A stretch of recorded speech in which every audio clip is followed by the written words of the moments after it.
E eu quero começar só trazendo a provocação, né? Alguns já viram isso, né?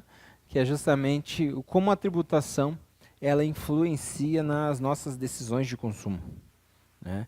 E influencia principalmente no que as empresas vão fazer, justamente visando pagar menos tributos, né? Não sei se vocês já viram esse caso, né? Mas vocês sabiam que o sonho de valsa não é bombom? Quem sabia que o sonho de valsa não é bombom? Ninguém sabia? Então, ele é um wafer. Porque se ele for um bombom, ele paga 5% de IPI. Né? Agora, se ele for o wafer, ele paga zero. Então, né, a, eles fizeram essa adaptação, mudaram a embalagem, né? Vocês vão ver, se vocês forem hoje sonho de valsa, tem essa embalagem aqui, porque eles fizeram essa mudança, fazendo, né, um planejamento tributário, justamente para pagar menos tributos, né? E temos milhares de outras situações assim, né? Como a tributação ela influencia as decisões de consumo, né, justamente por interpretações e situações como essa, né? Tem um outro caso também do McDonald's.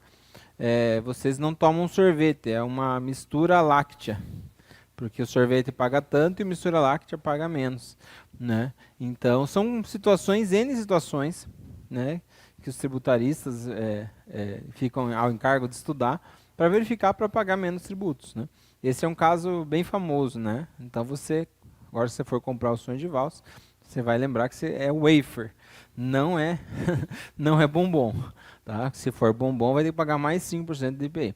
Então são o chamado manicômio tributário, né? Faz esses tipos de situações, tá? E você ter que mudar um produto, uma embalagem, uma classificação para poder pagar menos, tá? Esse caso aqui é bem clássico, né? Por que eu trouxe isso, né? A reforma tributária teve, dentro das suas milhares de bandeiras, vamos dizer assim, as suas iniciativas, uma delas era a questão do princípio da neutralidade, ou seja, a tributação ela não deve ser instituída para finalidade de distorcer as decisões de consumo. A ideia de você ter uma alíquota única, uniforme, justamente seria para isso. Ou seja, independente daquilo que eu vou consumir, a tributação é única, uniforme, e isso não influenciaria as decisões de consumo de eu querer comprar um produto A ou B, porque esse tem mais ou menos carga tributária. Essa foi a bandeira da reforma tributária, né, desde o início, de princípio de neutralidade. Muito embora, né, na verdade, o que nós vimos são vários benefícios fiscais, regimes tributários diferenciados, várias situações que distorcem esse princípio de neutralidade, né? Ou seja, ela não existe uma neutralidade plena na reforma, porque houveram sim benefícios e alterações visando adaptar essa carga tributária, até mesmo para que essa carga tributária não saltasse demais, principalmente nas atividades de serviço. Então, nós temos lá saúde e educação, por exemplo, com alíquotas reduzidas, justamente para que não tenha todo esse gap para cima, né? Mas a ideia seria que a tributação ela não interfira nas escolhas dos agentes, ou seja, eu não teria que escolher comer um bombom ou um wafer porque tem mais ou menos carga tributária, né? A tributação deveria ser uniforme.